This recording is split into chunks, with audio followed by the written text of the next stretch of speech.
चलिए JavaScript const arrays को explore करते हैं।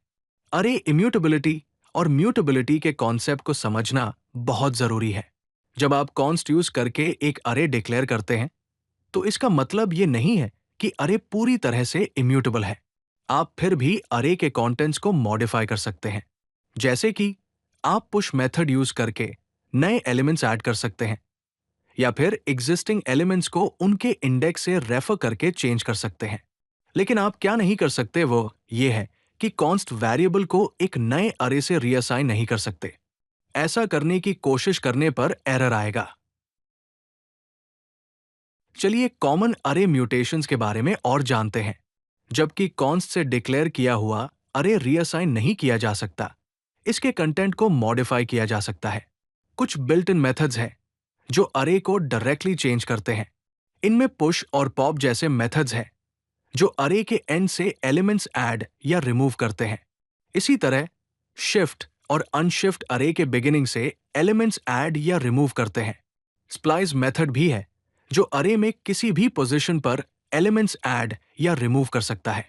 और रिवर्स और सॉर्ट जैसे मेथड्स एलिमेंट्स का ऑर्डर चेंज कर सकते हैं। एक एग्जाम्पल देखते हैं।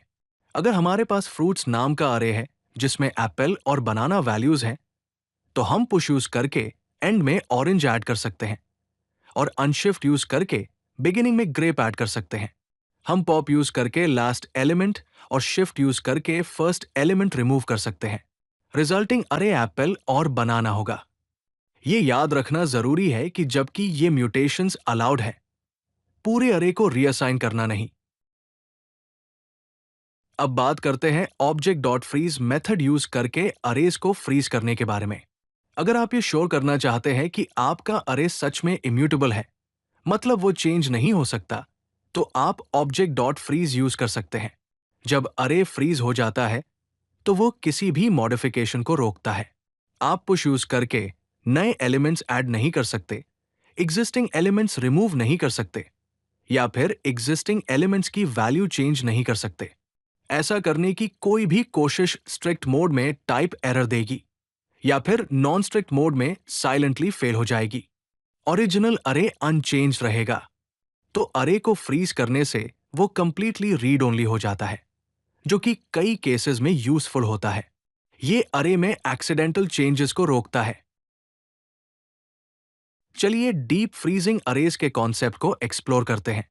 रेगुलर ऑब्जेक्ट डॉट फ्रीज सिर्फ शैलो फ्रीज प्रोवाइड करता है, मतलब ये अरे के टॉप लेवल में चेंजेस को रोकता है, लेकिन उसके अंदर नेस्टेड ऑब्जेक्ट्स या अरेज को नहीं।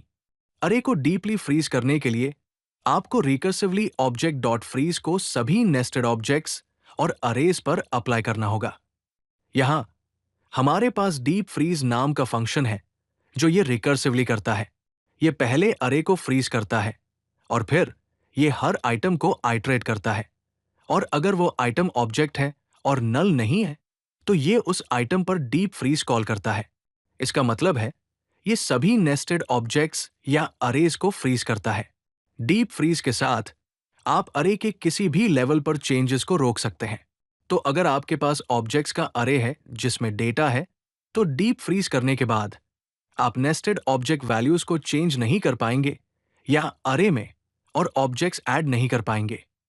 ये आपके डेटा स्ट्रक्चर्स की कंप्लीट इम्यूटेबिलिटी इंश्योर करने के लिए बहुत हेल्पफुल है।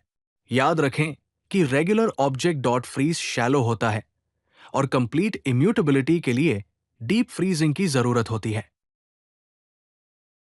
चलिए जावास्क्रिप्ट में अरे इम्यूटेबिलिटी मेंटेन करने के लिए कुछ बेस्ट प्रैक्टिसेस डिस्कस करते हैं।